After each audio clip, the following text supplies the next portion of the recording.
तूफानों से हाथ मिलाओ, सैलाबों पर बार करो। अरे मल्लाहों का चक्कर छोड़ो, तैर कर दरिया पार करो। जी हाँ साथियों, दरिया तैर कर पार करो। इसलिए मेरा आपसे कहना है, गुलाब, खाब, दवा, जहर, जाम, क्या क्या है? अरे मैं आ गया हूँ, बता इंतजाम क्या क्या है। जी हाँ साथियों, मैं आ चुका हूँ, इंतजाम बताइए क्या क्या है। और इसी उद्देश्य के साथ इस दुनिया के रंगमंच पर अपना अभिनय दिखाना है, इसी उद्देश्य के साथ कि हमें यहाँ से जीत कर जाना है, इसी उद्देश्य के साथ अपनी गाड़ी की रफ्तार को थोड़ा तेजी से बढ़ाना है। जी हाँ साथियों, एक प्यारा सा कंटेंट लेकर, एक प्यारी सी कहानी लेकर के हम मुखातिब हैं। आपका स्वागत, अभिनंदन साथियों इस महत्वपूर्ण एपिसोड में, जहां हम देखेंगे चंगेज खान। चंगेज खान की कहानी एक अद्भुत तरीके से मैं आपके लिए लाया हूं, और कहीं छोड़ के मत जाइएगा।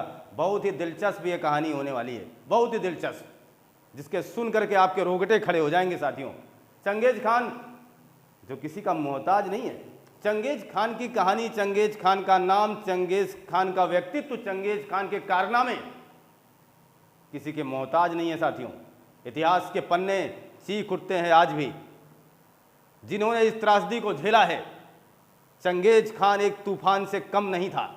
चंगेज खान खुद में एक जलजला था साथियों, जलजला। ये मान के चलें, और आप इस कहानी को यहीं से समझ जाएंगे कि चंगेज खान वही चंगेज खान जिसने दुनिया की 22% भूमि पर कब्जा कर लिया, जिसने दुनिया की 11% आबादी को नष्ट कर दिया। यानी लगभग 5 करोड़ लोगों का हत्यारा है ये।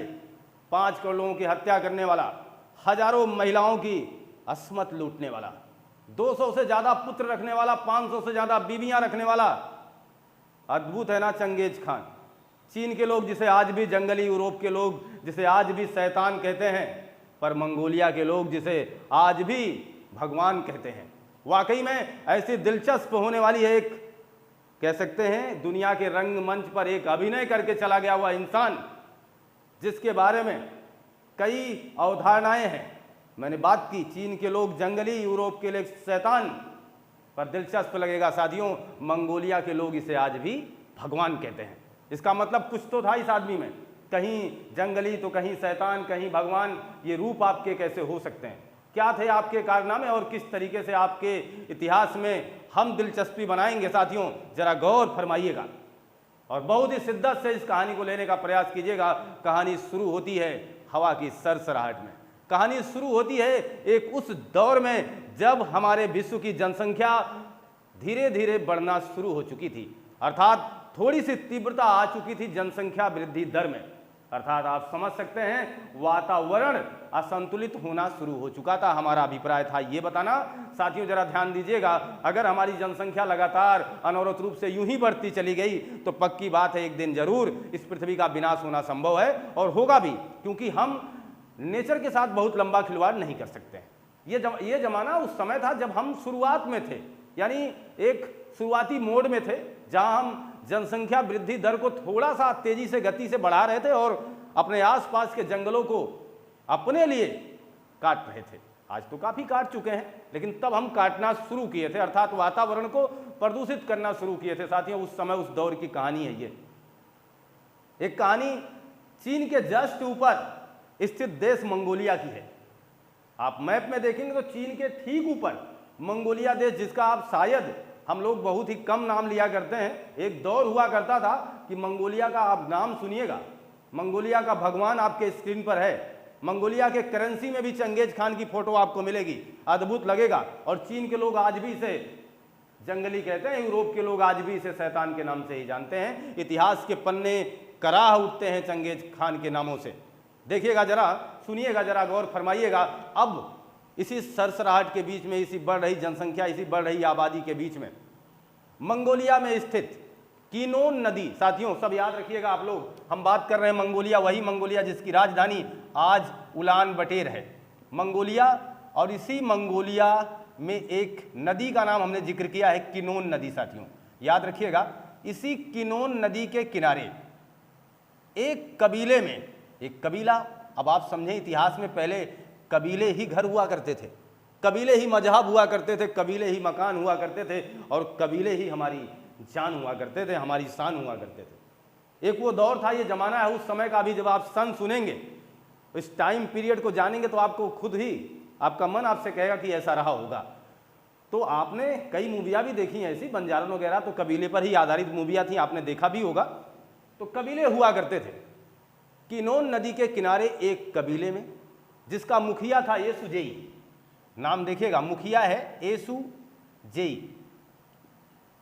अब इस मुखिया के एक पुत्र होता है, उस पुत्र का नाम है तेगुचिन। तेगुचिन, कहानी यहीं से स्टार्ट हो रही साथी। देखना, हमने बात किया कि पुनः आप कहानी को दोहराइएगा। किनौन नदी के किनारे, मंगोलिया देश में स्थित किनौन नदी के किनारे एक कबीले में एक बच्चे का जन्म होता है। ऐसा नहीं कि ये इनका पहला बच्चा है, इसके पहले भी इनको पुत्र तथा पुत्री की प्राप्ति हो चुकी है। इस तेगुचिन के पहले से ही 2 भाई हैं और 1 बहनें हैं। ये छोटा है, तेगुचिन अब जन्म ले चुका है। अद्भुत क्या था इस तेगुचिन के जन्म पर? कहा जाता है, इतिहासकार बताते हैं कि जब तेगुचिन ने जन्म लिया तो इसके हाथ पर खून के धब्बे थे, जो ये बताने चाह रहे थे कि कहीं ना कहीं ये व्यक्ति आगे चल करके खूनी संघर्ष करेगा। जो भी रहा, ये अपना अपना अनुमान है ज्योतिषियों का या जानकार लोगों का, उनका मानना था, उनका कहना था। फिलहाल जैसा भी रहा हो, येसुजेई मुखिया के एक पुत्र हुआ है जिसका नाम है तेगुचिन। थोड़ा अद्भुत रहा, इसके हाथ पर खून के धब्बे पाए गए और येसुजेई अब इसके पिता हो गए। आप ये पता चल चुका है हमें कि इसके पिता है, और हमें यह भी पता है कि इसके 2 भाई हैं, 1 बहन है और 2 अन्य सौतेले भाई भी हैं। 2 अन्य सौतेले भाई भी हैं इसके। ये वो परिवार है जिसने अब यहीं जन्म लिया। देखना, अब कहानी इसकी है, इसकी तेगुचिन की। अर्थात आप ये, मैं ज़्यादा टाइम नहीं लेना चाहता हूँ, आपको ये बता ही देना चाहता हूँ कि तेगुचिन इसी चंगेज खान के बचपन का नाम है। जिस चंगेज खान को अभी हम चंगेज खान के नाम से जानेंगे, उसको बचपन में तेगुचिन कहा करते थे साथियों। तो तेगुचिन का जन्म हुआ है। होता क्या है, उस समय आप सोचिए जब कबीले हुआ करते थे, आज भी हमारे आपके बीच में संघर्ष है, जमीनी विवाद है, जमीनी विवादों को लेकर के, चंद पैसों को लेकर के आदमी आदमी का कत्ल कर रहा है कि नहीं कर रहा है? कर रहा है। और आपसी संघर्ष आज भी चल रहा है। फिलहाल थोड़ा सा अंकुश इस वजह से है क्योंकि आज हमारे पास संविधान है, आज हमारे पास कानूनी प्रक्रिया है, आज लोगों के अंदर थोड़ा सा इस अभिप्राय में डर होना चाहिए और है भी, इसलिए थोड़ा सा अंकुश है। लेकिन उस समय ऐसा नहीं था। उस समय हमारा बार खाली ना जाए, जिसने मारा जिसकी लाठी उसकी भैंस, जिसने मारा वही जीता, कुछ यही कहानियां थी। वाकई में तो होता क्या है कि कबीले कबीले आपस में टकराया करते थे। एक कबीला दूसरे कबीले पर अपना अधिकार बनाना चाहता था। इसी बीच किसी एक कबीले वाले ने येसुजेई को मार दिया। येसुजेई को मार दिया साथियों। कहानी दिलचस्प है। ये जमाना, ये दौर है 1162 ईस्वी का, जब तेगुचिन ने जन्म लिया है। और तेगुचिन के जन्म के ठीक कुछ दिनों बाद, यानी लगभग 8 से 10 सालों के अंतराल पर, समझिए कहानी थोड़ी सी दिलचस्प बताना चाहूंगा। 1162 ईस्वी में इसका जन्म हुआ है। लगभग 11 से 12 वर्ष की अवस्था में, 11 से 12 वर्ष की अवस्था में बोरते नामक एक कन्या से, बोरते नामक एक कन्या से इसका विवाह कर दिया गया है। और बोरते अभी महज 9 साल की है, महज 9 साल की है। देखना, इसमें कोई संशय नहीं है, अपने भावों को बहुत बल देने की आवश्यकता नहीं है, क्योंकि पहले का जमाना था, बाल्यावस्था में विवाह किए जाते थे। और आप अपने आसपास ये पूछ करके जान सकते हैं, इसमें कुछ करने की और ज़्यादा सोचने की आवश्यकता नहीं है। तो 12 वर्ष की अवस्था, ये मान के चले अधिकतम अवस्था थी, और 9 वर्ष की अधिकतम अवस्था एक महिला के लिए भी रही होगी, और इनकी हो जाती है शादी। बोरते बहुत ही खूबसूरत थी, तेगुचिन की शादी हो चुकी है, बोरते से इसके पिताजी ने करवा दी है। तेगुचिन बहुत ही खुश है अपने परिवार के साथ, तेगुचिन खुश है अपनी इस खूबसूरत महबूबा के साथ, खूबसूरत पत्नी के साथ तेगुचिन काफ़ी खुश है। एक अच्छा खासा परिवार इसका चल रहा है। कहीं दूर दूर तक इसके बचपन की छाप, जो इसके हाथ पे खून के धब्बे पाए गए, जिससे ज्योतिषियों ने आंकड़ा लगाया कि आगे चल करके ये खूनी संघर्ष में अपना बहुत बड़ा योगदान रखेगा, ये कुछ पता नहीं चल रहा था, क्योंकि ये बड़ा प्रेमी था, सहज था और आसानी से एक परिवार का संचालन भी करने लगा, क्योंकि इसके पास एक पत्नी थी, उसके साथ ये खेलता उठता बैठता, जो भी था खूबसूरती से भरी थी बोरते। वो इसके प्यार में खोया रहता था, हमेशा खोया रहता था, उसी में डूबा रहता था। अब होता क्या है कि एक दिन कुछ कबीलों वालों ने मिलकर के इसके पिता येसुजेई की क्या कर दी, हत्या कर दी। अब येसुजेई नहीं रहे तो कबीलों में संघर्ष लाजमी है। पिता के जाने के बाद बेटे पर क्या गुजरेगा ये आपको बखूबी पता है। बेटा एक बार चीखेगा, बेटे के अंदर की वो ज्वाला आगे निकलेगी। स्वाभाविक मौत पे तो आदमी रो करके शांति कर लेगा, लेकिन कोई अगर मार देगा तो पक्की बात है एक पुत्र का खून इसलिए खौलेगा क्योंकि ये रगों में जो खून है उसी बाप की देन है। इसलिए बाप को कोई कुछ कहेगा तो बेटा बर्दाश्त नहीं करेगा, ये पक्की बात है, ये बात मान के चले। तो इसलिए अब कहीं ना कहीं इसके अंदर उबाल आना शुरू हुआ कि मेरे पिता के हत्यारे हैं, अतः मेरे पिता ने जो साम्राज्य स्थापित किया है, जिस कबीले का इन्होंने संचालन किया है, कहीं ना कहीं मैं इस कबीले को, इस अपने पिता की दी गई विरासत को जाने नहीं दूंगा। आपस में भाइयों में भी संघर्ष होगा क्योंकि अब भाई सरदार बनना चाहेंगे, इस कबीले के मुखिया बनना चाहेंगे, इसलिए आपस में भी संघर्ष होता है। संघर्ष चल रहा होता, कई वर्षों तक ये संघर्ष चलता है साथियों। यानी हम लगभग, आप खुद ही सोच लो, 1162 से लगभग हम 74-75 ईस्वी तक तो आ ही चुके हैं और अब पिताजी नहीं रहे हैं। अब आपसी संघर्ष आपस में चल रहा है। आपसी संघर्ष का मतलब समझ रहे हैं?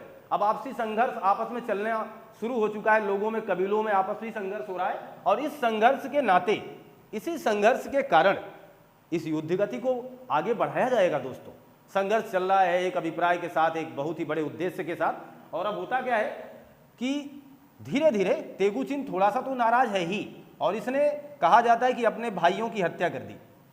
सरदार बनने के चक्कर में इसने अपने भाइयों की हत्या कर दी। इतिहास साक्षी है, लेकिन कुछ इतिहासकार ये कहते हैं कि नहीं, ये बचपन में निर्दयी नहीं था, इसने हत्या नहीं की है, बाद में हो सकता कि हो, लेकिन हाँ जो कुछ भी रहा, संघर्ष जारी रहा। कई वर्षों बाद, यानी आगामी 3 से 4 वर्षों बाद, इसकी खूबसूरत पत्नी का अन्य कबीले वालों ने अपहरण कर लिया। लीजिए, हीरोइन गायब हो गई, अपहरण कर लिया गया। जिसका दीवाना था तेगुचिन, जिसका दीवाना था ये तेगुचिन, जिससे प्यार करता था बेइंतहा, जिसकी खूबसूरती थी अद्भुत निराली, उसका अपहरण हो गया है। और अब सोचो इसके ऊपर क्या गुजरेगी।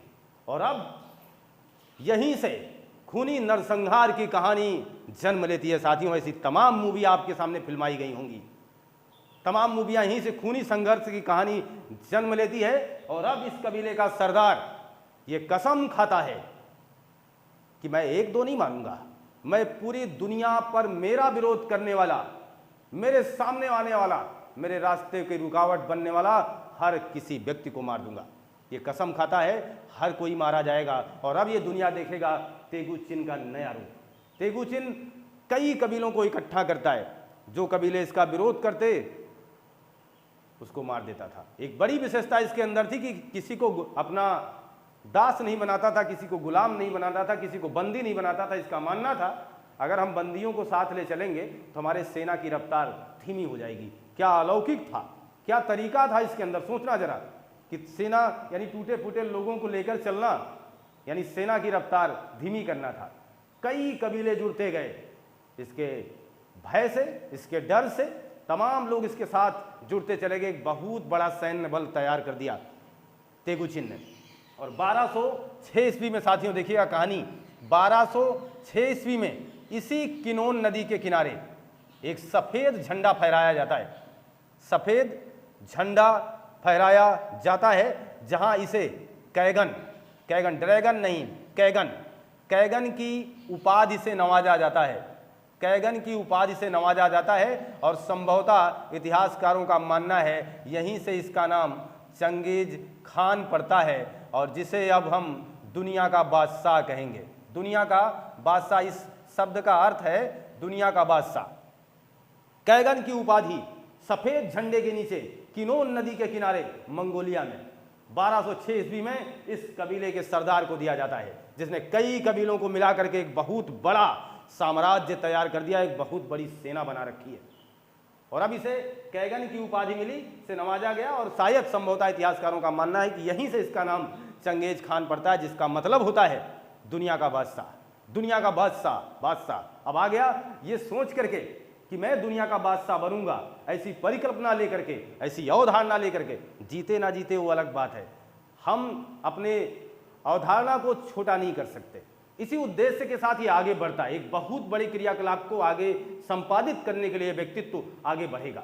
होता क्या है देखिएगा, तो कबीले अब आगे, ये देखिए दुनिया का बादशाह, यानी ये सारी चीज़ों से इसको नवाजा गया है, और अब ये आगे बढ़ेगा। यहीं से सबसे पहला आक्रमण ये कहाँ करेगा? चीन। और चीन जिसे आप आज कह सकते हैं बीजिंग, और बीजिंग उस समय कहा जाता था होंगदू। सबसे पहला आक्रमण यहां होता है इसका। लेकिन चीन की दीवार तो 5वीं ईसा पूर्व से ही बन रही थी। तो इसका तात्पर्य है कि चीन की दीवार काफी लंबे अरसों से बन रही थी, जिसके कारण चीन के चारों तरफ सुरक्षा का घेरा था। इतना आसान नहीं था उसके अंदर प्रवेश कर पाना। लेकिन ये खूंखार दरिंदा जिसे कह सकते हैं, इसके अंदर बिल्कुल किसी भी प्रकार का रहम नहीं था किसी के प्रति। जो मिलेगा वो काट दिया जाएगा, जो मिलेगा वो मार दिया जाएगा। अगर आप किसी भी तरीके से हमारी अधीनता स्वीकार नहीं करते हैं तो आप मारे जाएंगे। बस इतना ही बात थी। यानी उस समय रूहों में बस चुका था चंगेज खान। दूर दूर गांव में जब कोई बच्चा रोता था ना, तो माँ कहती थी बेटा चुप हो जाओ, नहीं तो चंगेज खान आ जाएगा। जी हाँ साथियों, कुछ इसी तरीके की ये दौर रहा होगा। इसके बाद इसने क्या किया, चीन की चारों तरफ यानी दीवार की चारों तरफ अपने सैनिकों को पैरा पे लगा दिया और कहा कोई भी आदमी बाहर नहीं जा सकता, अर्थात आवागमन ठप हो गया। आगामी 2 साल के अंदर चीन ने सरेंडर कर दिया। पूरे चीन पर कब्जा किसका हो गया, सोचना जरा, चंगेज खान का, इस कबीले के मालिक का, इस कबीले के सरदार का, जिसका अभी भी नाम चंगेज खान पड़ा है। जीत लिया किसने इसे, इसने बीजिंग को जीत लिया साथियों। अब होता क्या है, आगे बढ़ता है ये, पर्सिया जाता है। कहानी बहुत है, बहुत लोगों को मारता है, बहुत लोगों को मारता है। यानी आसपास एशियाई उन तमाम देशों को जिन्होंने इसकी अधीनता स्वीकार नहीं की, सबको नष्ट कर दिया है समूल। ये थोड़ी मोड़ी प्रक्रिया नहीं है, हम थोड़े थोड़े चुनिंदा बातें आपसे कर रहे हैं। मैं आपको बताना चाहता हूँ, ये जहाँ पहुँचता खूबसूरत औरतों को उठा लेता, बच्चों को लंबाई के अनुसार मारता था। जिस बच्चे की लंबाई 3 फीट से कम होती थी उसे छोड़ देता था, और जिस बच्चे की लंबाई 3 फीट से ज़्यादा होती थी उसके गले को धड़ से अलग कर देता था। अद्भुत था ना ये। तो कहीं प्रेम और कहीं एकदम अगाध क्रूरता इसके अंदर भरी हुई थी। यानी 3 फीट के नीचे हैं तो आपको जीवन दान, और 3 फीट के ऊपर है तो आपको इस दुनिया से पलायन करना पड़ेगा। सोचना जरा कितना कठोर था इसका, जो भी कुछ कह लें। तो इस तरीके से ये मारता चला गया। 1219 की हम बात करेंगे साथियों, डायरेक्ट पर्सिया, जिसे अब हम ईरान कह सकते हैं, पर्सिया पर इसने आक्रमण किया। और पर्सिया के तत्कालीन सम्राट जलालुद्दीन मुहम्मद ख्वारिज्म शाह सरेंडर करते हैं। सरेंडर का मतलब झुक जाते हैं कि ये हम आपसे लड़ नहीं पाएंगे। इसने इतना खूनी नरसंहार ही कर दिया, 1 घंटे में कहते हैं इसने 5 लाख से अधिक लोगों को मरवा दिया। ये देख करके मोहम्मद ख्वारिज्म शाह एकदम सख्त हो जाते होंगे कि अब हम क्या करें, ये सरेंडर कर देते हैं। लेकिन एक चीज इसके अंदर थी, सरेंडर कर रहे हैं, किस उद्देश्य से कर रहे हैं, क्यों कर रहे हैं, ये जान लेता था, इसका अनुमान था। और उसे लगा कि आदमी हमें धोखा देगा और आगे चल करके धोखा देगा, तो ये पौधा नहीं लगाता था, ये अपने पाप के घड़े को आगे नहीं ले जाता था। इसने जलालुद्दीन मोहम्मद ख्वारिज्म शाह को मार दिया। इसका बेटा जलालुद्दीन मकबरनी डर के मारे भाग लेता है। यानी वहां से किसी तरीके से अपनी जान बचा करके भागता है। और तत्कालीन समय में आप देख लीजिए, हमारे भारत आइएगा, 1219 ईस्वी का दौर हो, और हमारे भारत में आपको पता है कि मोहम्मद गोरी द्वारा बनाए गए गुलाम कुतुबुद्दीन ऐबक ने गुलाम वंश की स्थापना कर दी थी। और उस समय यहाँ पर दिल्ली सल्तनत का बादशाह था, सुल्तान था इल्तुतमिश। मकबरनी भागता हुआ इल्तुतमिश के पास आता है, यानी हमारे भारत आ गया, दिल्ली सल्तनत में आ गया।